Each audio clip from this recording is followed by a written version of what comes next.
Sina ng buwan.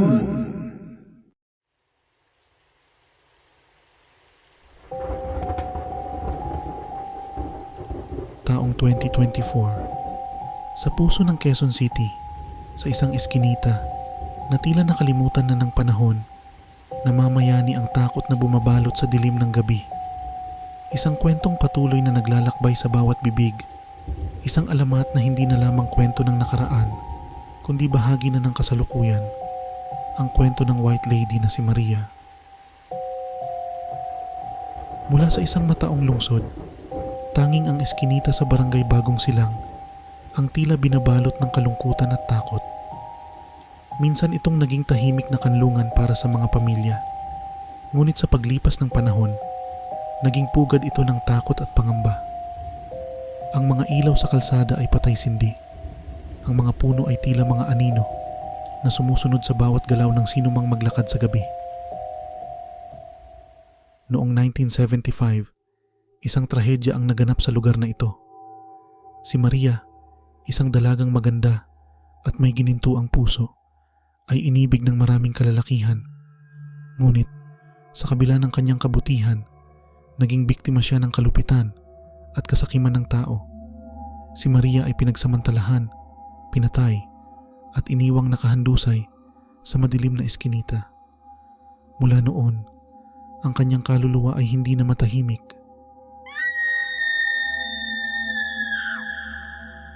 Ang lugar na dati puno ng buhay at saya, ngayon ay tahimik na parang sementeryo tuwing sumasapit ang gabi. Walang sino mang nagtatangkang dumaan dito kapag dumilim na ang langit, sapagkat alam nilang si Maria, ang White Lady, ay naroon, nag-aabang ng mga kaluluwang maaaring mapaghingahan ng kanyang walang katapusang hinanakit. Si Aling Norma, isang tindera sa kanto, ay may matandang tindahan sa tabi ng eskinita.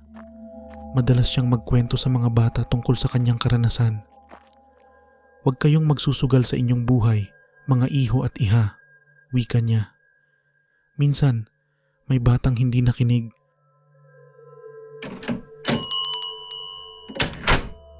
Nakita ko siya, mga anak. Si Maria, ang White Lady. Lumitaw siya sa harap ng batang si Junjun. Hindi siya nakinig sa akin. Nakita ko kung paano niya kinuha ang buhay ng batang iyon. Si Junjun, 16 na taong gulang lamang, ay matigas ang ulo. Maraming beses na siyang pinagsabihan ng kanyang mga magulang at ni Aling Norma, ngunit hindi siya naniniwala sa mga kwentong White Lady.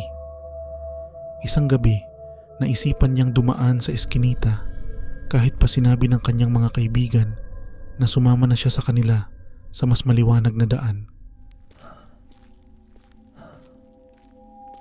Wala namang katotohanan ng mga yan. Mga kwento lang yan ng matatanda para takutin tayo.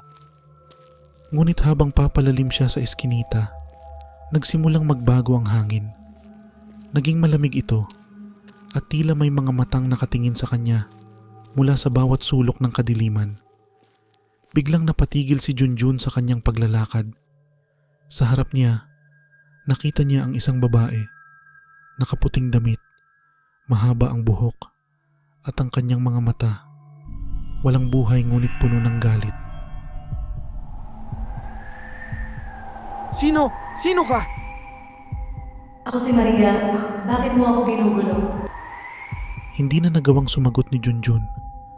Tumakbo siya ng mabilis pabalik, ngunit pakiramdam niya ang bawat hakbang ay parang palapit sa kamatayan. Nang makarating siya sa dulo ng eskinita, nawalan siya ng malay. Kinabukasan, natagpuan siya ng kanyang mga magulang, nanginginig at tulala.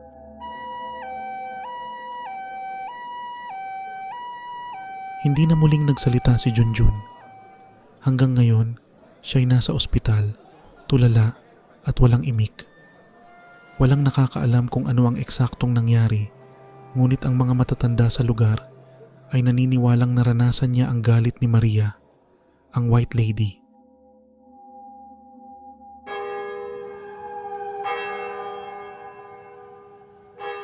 Ang alamat ni Maria ay hindi natatapos dito.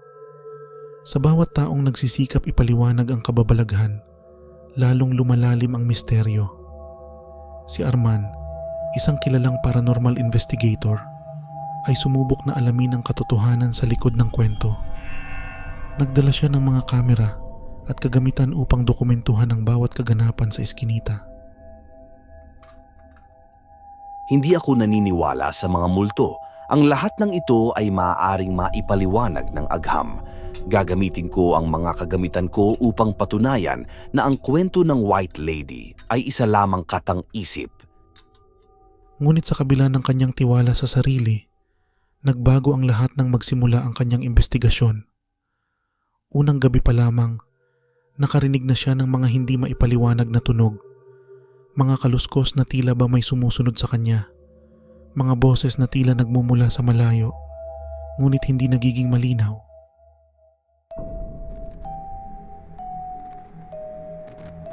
Sino ka? May tao ba rito? Ngunit ang kanyang tanong ay sinagot ng katahimikan. Nagsimula ng mabuo ang takot sa puso ni Arman. Sa bawat pag-usad ng gabi, lalo niyang nararamdaman ang presensya ng isang nilalang na hindi niya nakikita.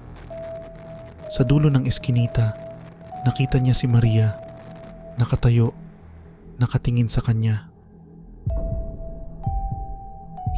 Hindi totoo ito. Isa kang ilusyon. Hindi mo ako kayang takasan. Hindi mo kayang patunayan na ako'y wala. Sapagkat ako'y naririto, naghihintay, naghahanap ng katarungan. Biglang tumirik ang mga ilaw sa buong eskinita. Nawalan ng kuryente ang buong lugar. At sa dilim, tanging ang puting anyo ni Maria ang naiiwang makikita ni Arman. Nagsimula siyang humakbang paatras, ngunit naramdaman niyang parang may malamig na kamay na humawak sa kanyang balikat.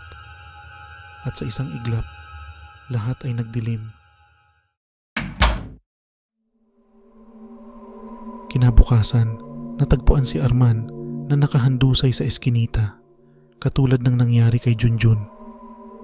Ang kanyang mga kagamitan ay nagkalat sa paligid, ngunit wala ni isang ebidensyang makapagtuturo sa kanyang nakita. Tulad ng iba, si Arman ay isa na lamang sa mga biktima ni Maria.